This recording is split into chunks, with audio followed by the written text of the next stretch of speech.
के लिखा है, मैं राष्ट्रीय जनता दल से जब ये सत्ता में वहां पे आए हैं, लेकिन जब ओबीसी महासभा के प्रदेश अध्यक्ष बनाए गए थे तो अपने दल में आवाज उठाए। अब जातीय जनगणना की बात करते हो, संख्या के अनुपात में भागीदारी की बात करते हो, तो सबसे पहले अपने संगठन में ओबीसी एससी की भागीदारी दो, आबादी के अनुरूप, तभी हम आपके साथ हैं।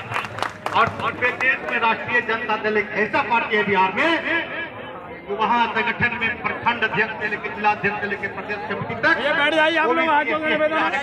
हुआ है। आप लोग देख सकते हैं सभी साथियों से। क्या नाम है सर आपका? मैं राकेश सिंह लोधी, ओबीसी महासभा का कार्यकारी प्रदेश अध्यक्ष मध्य प्रदेश। रीना जी, सर क्या मांगे आपकी जो आप यहाँ पे? आज हम अपनी 13-14 मांगे हैं, उसमें फर्स्ट मांग है हमारी जातिवार जनगणना। जातिवार जनगणना जब हमारा आज़ाद देश नहीं था, गुलाम देश था, तब अंग्रेज शासन करते थे, तब 1931 में हमारी जातिवार जनगणना हुई थी। 1931 के बाद में आज हम आज़ादी के 75 साल तो मना रहे हैं, लेकिन आज भी इंटरनेट का ज़माना है। हम गूगल में जाके पूछेंगे कि देश में शेर कितने हैं तो मालूम हो जाएगा, जीव जंतु कितने हैं तो मालूम हो जाएगा, पशु पक्षियों की गिनती तो मालूम हो जाती है। लेकिन दुर्भाग्य जब हमारे देश का प्रधानमंत्री पिछड़ा वर्ग हो, लेकिन आज आज़ादी के 75 साल के बाद में भी पिछड़े वर्ग की जानकारी नहीं है कि कितनी है। बजट कैसे बनाएंगे? जब तक हमारी गिनती ना होगी हम किस बजट में पिछड़े वर्ग को उसका हक अधिकार दिलाएंगे? तो मैं ये दुर्भाग्य है हमारा कि हम आज़ादी के 75 साल के बाद में भी हम ओबीसी की गिनती नहीं करा पा रहे हैं। और 1931 के बाद में 1941 में जातिवार जनगणना हुई, फिर कांग्रेस के टाइम पर 2011 में हुई, लेकिन आंकड़े कहाँ हैं? आंकड़े क्यों सरकार छुपा रही है? इसलिए छुपा रही है कि कहीं ना कहीं पिछड़े वर्ग की अगर संख्या मालूम हो जाएगी और जो पिछड़ा वर्ग ओबीसी महासभा मांग कर रही है जिसकी संख्या भारी, उसकी हिस्सेदारी, ये सरकार हमें हिस्सेदारी नहीं देना चाहती, क्योंकि ये हमारे संसाधनों में, चाहे जल जंगल जमीन जितने भी सरकारी संसाधनों में एक कब्जा जमा के बैठे हैं, और इसलिए ये हमारी हिस्सेदारी जानकारी नहीं बताना चाहते हैं कि ओबीसी की जनसंख्या देश में कितनी है। मैं माननीय प्रधानमंत्री से कहना चाहता हूं कि जब आप चुनाव में आए तब आप बोले थे कि पिछड़े वर्ग का हम प्रधानमंत्री, जाति बता के, वर्ग बता के चुनाव लड़े थे। आज आपका वर्ग, पिछड़ा वर्ग रोड़ों में बैठा है। क्यों जातिवार जनगणना क्यों नहीं करा रहे हैं? पिछड़े वर्ग को हक अधिकार क्यों नहीं दिलाना चाह रहे हैं? आप किसके आसारे पर चल रहे हैं? आप अगर पिछड़े वर्ग के प्रधानमंत्री हैं तो जातिवार जनगणना करा के जिसका जितना हक बनता है उसको हक अधिकार देना चाहिए। सर कौन कौन से राज्यों से आपके यहाँ लोग हैं? हमारे यहाँ से 9-10 राज्यों से आए हैं। मध्य प्रदेश से हैं, छत्तीसगढ़ से हैं, राजस्थान से, बिहार से हैं, यूपी से हैं, और से तेलंगाना से भी 3-4 भाई लोग आए हैं। चूँकि संख्या जो यहाँ अनुमति मिली थी 200 लोगों की मिली थी। हम तो ओबीसी का बहुत सारा आंदोलन है, हर दूसरा व्यक्ति जो है पिछड़े वर्ग से आता है। सर मगर आज तो राष्ट्रपति भी दलित है और आदिवासी है, तो आप पिछड़े वर्ग को कैसे आप पीछे कह रहे हैं? देश में जो राष्ट्रपति है वो एक आदिवासी बहुल से हैं, जी, तो आप कैसे देश को पिछड़े वर्ग से कह रहे पीछे छोड़ा जा रहा है? क्यों नहीं छोड़ा जा रहा है? सबका साथ सबका विकास कहाँ है? मैं मध्य प्रदेश से आ रहा हूँ। हमारे यहाँ 54% आबादी है मध्य प्रदेश में। आज रिजर्वेशन की आप EWS 10% दे दिए, हमारी आबादी 54%, हमें 14% दे रहे हैं। सर राजस्थान में जो जिन्नौर में घटना घटी थी दलित को लेके, जो लड़के ने मटके से पानी पिया, उसको इतना पीट कर मारा कि वो मर गया। सर उसके ऊपर आप कुछ बोलना चाहेंगे? सर कुछ एक्शन हुआ उसके ऊपर? कहाँ एक्शन हुआ? मैं कहना चाहता हूँ, देश में कह रहे हैं कि सबका साथ सबका विकास, आज दलित पिछड़ों के साथ में कहाँ अत्याचार नहीं हो रहा है? जलौर में हो, उत्तर प्रदेश में हो, मध्य प्रदेश में हो, हर जगह आज बोल रहे हैं कि आरक्षण छोड़ दो। अरे जाति तो छोड़ दो, आज जाति के नाम पे आदमी को पानी नहीं मिल पा रहा है, और देश की सरकार आज़ादी का 75वां वर्षोत्सव मना रही है कि हम आज़ादी के 75 साल में जा रहे हैं। कहाँ जा रही है सरकार? एक मटके में आदमी को पानी पीने का अधिकार नहीं मिला, आज जाति खत्म नहीं हुई है और सरकार उत्सव मना रही है। सर ये कई जगहों पे है, आपके हिसाब से ये कई जगहों पे है। सर MP में जो लड़की के साथ, जो 11 साल की लड़की के साथ में हुआ, सर उसके बारे में क्या कहेंगे? बंडा में, हमारे मध्य प्रदेश में सागर जिले में बंडा पड़ता है, वहाँ 11 साल की मासूम बच्ची के साथ में अरुण मिश्रा नाम के एक व्यक्ति ने बलात्कार किया। सरकार, हमारी मध्य प्रदेश सरकार शिवराज मामा कहते हैं कि बुलडोजर चलाएंगे। कहाँ बुलडोजर चला रहे हैं? किन के ऊपर? जाति देख, वर्ग देख के छांट के बुलडोजर, उनके ऊपर कार्रवाई नहीं हो रही। दरिंदों को फांसी होना चाहिए। अभी गुजरात में क्या बोला जा रहा है? सरकार के माध्यम से इनके बलात्कारियों का आचरण अच्छा था, इसलिए इनको छोड़ा जा रहा है। अब बलात्कारियों का भी आचरण देखा जाएगा। अरे जो बलात्कारी है तो बलात्कारी है, नीयत उसकी खराब हो, कभी शुद्ध ना होगा, अच्छा ना होगा। वो गलत किया तो उसे तो शुद्ध फांसी होना चाहिए, नहीं तो आने वाले टाइम पर लोग वहाँ को मनोबल बढ़ेगा कि बलात्कारी देखो छूटे जा रहे हैं और मालाओं से स्वागत किए जा रहे हैं इन लोगों का। ये देश कहाँ जा रहा है? सो आपका बोलने का मतलब ये है कि 75 इयर्स हो गए हमें फ्रीडम मिले हुए, निश्चित। लेकिन आज भी कई जगहों पे दलितों के साथ में दुर्व्यवहार हो रहा है, राइट? बहुत ज्यादा हो रहा है। यूपी, राजस्थान, छत्तीसगढ़, कहाँ नहीं हो रहा है? सब जगह दलित पिछड़ों के ऊपर अत्याचार हो रहा है। थैंक यू सर, आपसे बात सर, आज आप जंतर मंदिर पे आंदोलन कर रहे हैं ओबीसी को लेके। सर, आपकी क्या क्या मांगे हैं? हमारी ओबीसी की 14-15 मांगे हैं, जिसमें सबसे फर्स्ट मांग है हमारी जातिवार जनगणना। आज हर व्यक्ति आधी से ज़्यादा आबादी पिछड़े वर्ग की है, लेकिन हिस्सेदारी नहीं है। हिस्सेदारी की मांग कर रहे हैं। और जहां तक जो सरकार है वर्तमान में सरकार, इसके पहले जब सरकार चुनाव में आई थी तो यही प्रधानमंत्री महोदय जी को बताया, सम्माननीय प्रधानमंत्री जी को बताया गया था कि पिछड़े वर्ग के प्रधानमंत्री बनने जा रहे हैं देश में। मैं सम्माननीय प्रधानमंत्री महोदय से कहना चाहता हूं कि आप पिछड़े वर्ग के प्रधानमंत्री पद में तो आ गए, बन भी गए, लेकिन जातिवार जनगणना क्यों नहीं हो रही है? जातिवार जब तक हमारे देश के मालूम न हो जाएगा पिछड़े वर्ग की आबादी है, आप बजट कैसे देते हैं? इसलिए हमारा पिछड़ा वर्ग पिछड़ता हुआ जाता है, न उसको बजट मिलता है, न संसाधनों में हिस्सेदारी मिल रही है।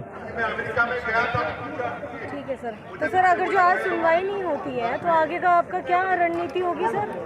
अगर सरकार, चुनी हुई सरकार जो डबल इंजन की है, मध्य प्रदेश में भाजपा की सरकार है, देश में प्रधानमंत्री जी, सम्माननीय प्रधानमंत्री जी हैं, वो भाजपा के, अगर ये हमारी हिस्सेदारी नहीं दे रहे हैं, जातिवार जनगणना नहीं करा रहे हैं, तो जो मुद्दों को लेके आए थे, तो निश्चित तौर पे हम पूरे देश में जन जागृति, अभी हम लोग मध्य प्रदेश में आंदोलन कर रहे हैं, जगाएंगे और बाबा साहब को वही संविधान बताएंगे कि आप अपनी वोट की ताकत समझिए, अपनी वोट का इस्तेमाल अपने वर्गों में, अपने हिस्सेदारी के लिए जो लड़ रहा है, जो लड़ाई लड़के आपको हिस्सेदारी देगा उसको देना सीखिए। अगर ना देंगे तो छीनने का काम करेंगे, वो भी अपने संवैधानिक अधिकार के द्वारा। ठीक है सर, धन्यवाद सर आपका। Graham McFarland. And where are you from? From America. You came here to protest with them? Yes. What do you want to say, sir, about this? I am, first of all, I'm very happy for this program. It's friends of ours that we've known for at least a decade who have put this together. We're very happy for the work that they are doing. We agree with their basic demands, their requests for a caste census, their requests for the OBCs to be counted. The Constitution of India guarantees OBCs to be afforded protections, entitlements or welfares, and the OBCs should be counted so that adequate protections, adequate welfares can be given. If you don't know how many there are, then how can you properly give to them what the Constitution requires to give? So we support their demands for a caste census, and just in general, their understanding that this caste system overall has got to go. The animosity between the castes cannot survive. We've been discussing the Dalit boy that was killed for drinking the water. Yes, in Rajasthan. And one in Gujarat also, a little child, a 12-year-old girl, has raped in MP. Okay, she was raped in MP, a Gujarati Dalit girl She in was MP. 12 years old. So it's a very Yes. sad moment. It's a very sad news for us. Yes. So what do you want to say about it? First of all, these are tragedies. They are horrific, and these such of things cannot and should not exist in a modern India, in Phule's India, and in Dr. Ambedkar's India. These sorts of things will not exist. Our work, our hope is to go to the OBCs primarily and to teach about caste system and to reconcile them downwards in the system, particularly with their SC, ST brothers and sisters. If you look at the caste atrocities, it's many times these OBCs and these SCs that are doing these atrocities to each other, which is a product of the caste system itself, which is not the fault of the OBCs or SCs, but they are the victims of it. And so our work is to promote reconciliation between OBCs and SCs so that rather than raping each other or murdering each other, we can find love and respect between these castes, intermarriages between these castes, things like that. So programs like this are a step in that direction. And that's our hope for India, that the promises of the Constitution, equality, liberty, fraternity, particularly fraternity, that these things will be established in. Reverend Sunil Sardar हूँ और सत्यशोधक समाज अंतर्राष्ट्रीय का अंतर्राष्ट्रीय संयोजक हूँ और इसका head office Delhi है और शुरुआत हमने महाराष्ट्र वर्धा से की थी। सर आज आप यहाँ पे जंतर मंदिर पे आए हैं, ओबीसी का जो आंदोलन चल रहा है उसके बारे में सर आपका क्या कहना है? ये ओबीसी महासभा का आंदोलन, इसके पहले हमारे ये सारे लोग सत्यशोधक के लोग हैं। इन्होंने पॉलिटिकली ऑप्शन देने के लिए ओबीसी महासभा मध्य प्रदेश में तैयार की और ओबीसी महासभा ये हमारा सिस्टर ऑर्गेनाइजेशन है जो पॉलिटिकल विंग है सत्यशोधक समाज की। ये सारे महात्मा ज्योतिराव फुले और बाबा साहब अम्बेडकर को जानने मानने और उसके अनुकरण करने वाले लोग हैं। सर अभी जो राजस्थान में घटना घटी थी, एक लड़का मटके से पानी पी रहा था, दलित का लड़का मटके से पानी पी रहा था और उसके टीचर ने उसको पीट कर मार डाला। सर और क्या कहना है आपका? ये समस्या डॉक्टर बाबा साहब अम्बेडकर ने सबसे पहले इंगित की थी महाराष्ट्र में और उन्होंने पानी को चलते महाड़ में बड़ा सत्याग्रह किया था जिसका बड़ा आंदोलन हुआ। उसी दिन उन्होंने मनुस्मृति जलाई थी जिसकी जड़ जो है, इसकी जड़ जो है पानी, मटका पानी पीने के स्पर्श से मार दिया, इसकी जड़ मनुस्मृति है और उसको ब्राह्मण के हाथ से बाबा साहब अम्बेडकर ने जलाया था 25 दिसंबर को 1925 में। तो वो समस्या तब से आज तक गई नहीं और वो और बढ़ रही है।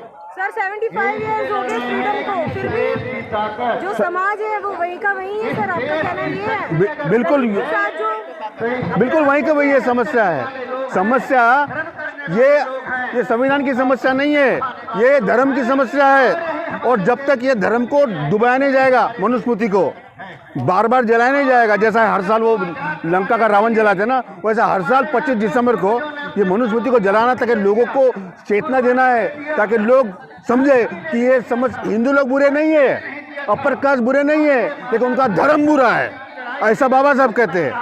और वो जब दलित बच्चों को मारते हैं तो उनका धर्म पूरा करते हैं।